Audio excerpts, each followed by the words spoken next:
বাংলাদেশেও যদি কোনো মৌলবাদী এরা ক্ষমতায় আসে তাহলে এটা আফগানিস্তান হবে, সিরিয়া হয়ে যাবে, ইরাক হবে। আপনাদের ভবিষ্যৎ অনিশ্চিত হবে। যারা ৭১কে স্বীকার করে না, আমি মনে করি তারা বাংলাদেশে ভোট চাওয়ার অধিকার নাই।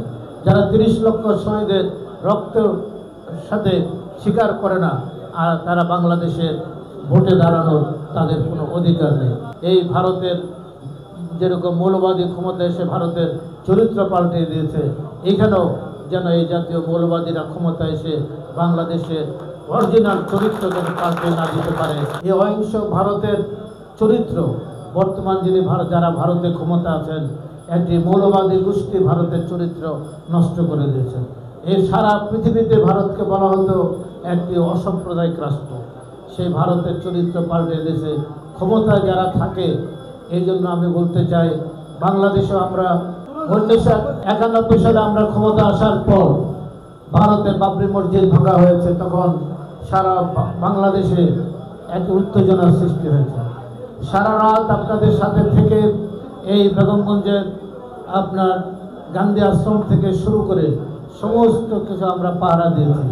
কিন্তু অত্যন্ত দুঃখের বিষয়, 2021 সালে বাংলাদেশে একটি কৃত্রিম একটি মন্দিরে কোরআন শরীফ রেখে দিয়ে, এটা প্রশাসন থেকে রেখে দিয়ে আবার এটাকে ভাইরাল করেছে হিন্দু ভাইদের উপর আক্রমণ করার জন্য।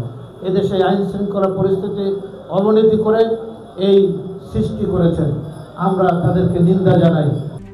RICL TMX, যুগের পর যুগ স্থাপনা থাকে মজবুত।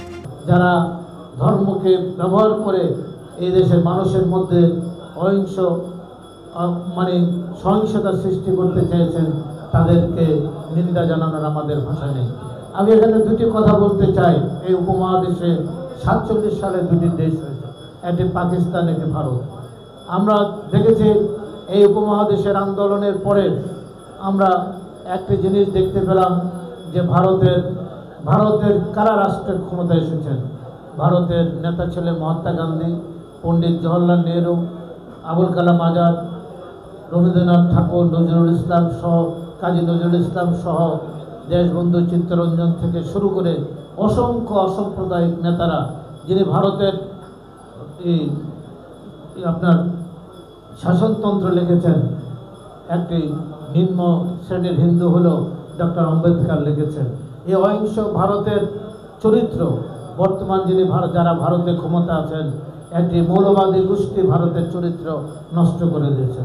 এই সারা পৃথিবীতে ভারতকে বলা হতো একটি অসাম্প্রদায়িক রাষ্ট্র। সেই ভারতের চরিত্র পাল্টে দিয়েছে ক্ষমতায় যারা থাকে। এই জন্য আমি বলতে চাই, বাংলাদেশ পৃথিবীর সবচেয়ে অসাম্প্রদায়িক রাষ্ট্র। এই রাষ্ট্রটি জন্ম হয়েছে শহীদ প্রেসিডেন্ট জিয়াউর রহমানের হাত ধরে।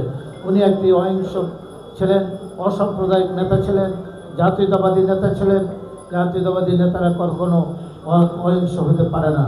বিএনপির আমলে কখনোই এই হিন্দু ভাইদের উপর কোনো জুলুম হয়নি।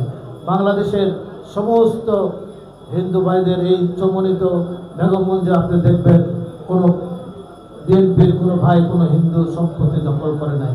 ভারতের যে অসাম্প্রদায়িক চরিত্র, এটা পাল্টে গেছে। কিন্তু বাংলাদেশেও যদি কোনো মৌলবাদী এরা ক্ষমতায় আসে তাহলে এটা আফগানিস্তান হবে, সিরিয়া হয়ে যাবে, ইরাক হবে। আপনাদের ভবিষ্যৎ অনিশ্চিত হবে, আমাদেরও ভবিষ্যৎ অনিশ্চিত হবে।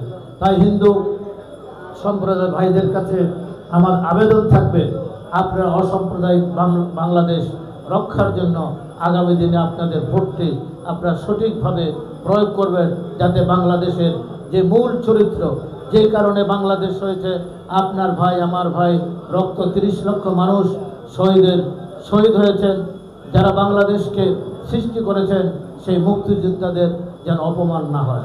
যারা ৭১কে স্বীকার করে না, আমি মনে করি তারা বাংলাদেশে ভোট চাওয়ার অধিকার নাই।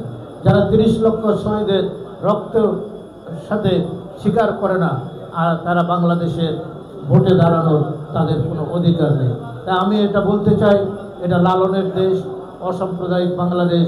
এখানে সমস্ত মানুষ, এখানে সারা রাত হিন্দু ভাইদের বাড়িতে নামযজ্ঞ কীর্তন দেখে ফজরের নামাজের আজান দিলে মসজিদে যে নামাজ পড়ে বাড়িতে যায়। আমরা পূজা পার্বণে আপনাদের আসি, আপনারা আমাদের ঈদে যান। এই চরিত্র যেন পাল্টে না যায়। বাংলাদেশের এই ভারতের যেরকম মৌলবাদী ক্ষমতা এসে ভারতের চরিত্র পাল্টে দিয়েছে, এখানেও যেন এই জাতীয় মৌলবাদীরা ক্ষমতা এসে বাংলাদেশের অরিজিনাল চরিত্র যেন পাল্টে না দিতে পারে। এই দেশের যে সংস্কৃতি, এই সংস্কৃতি আমরা লালন করতে চাই, পালন করতে চাই।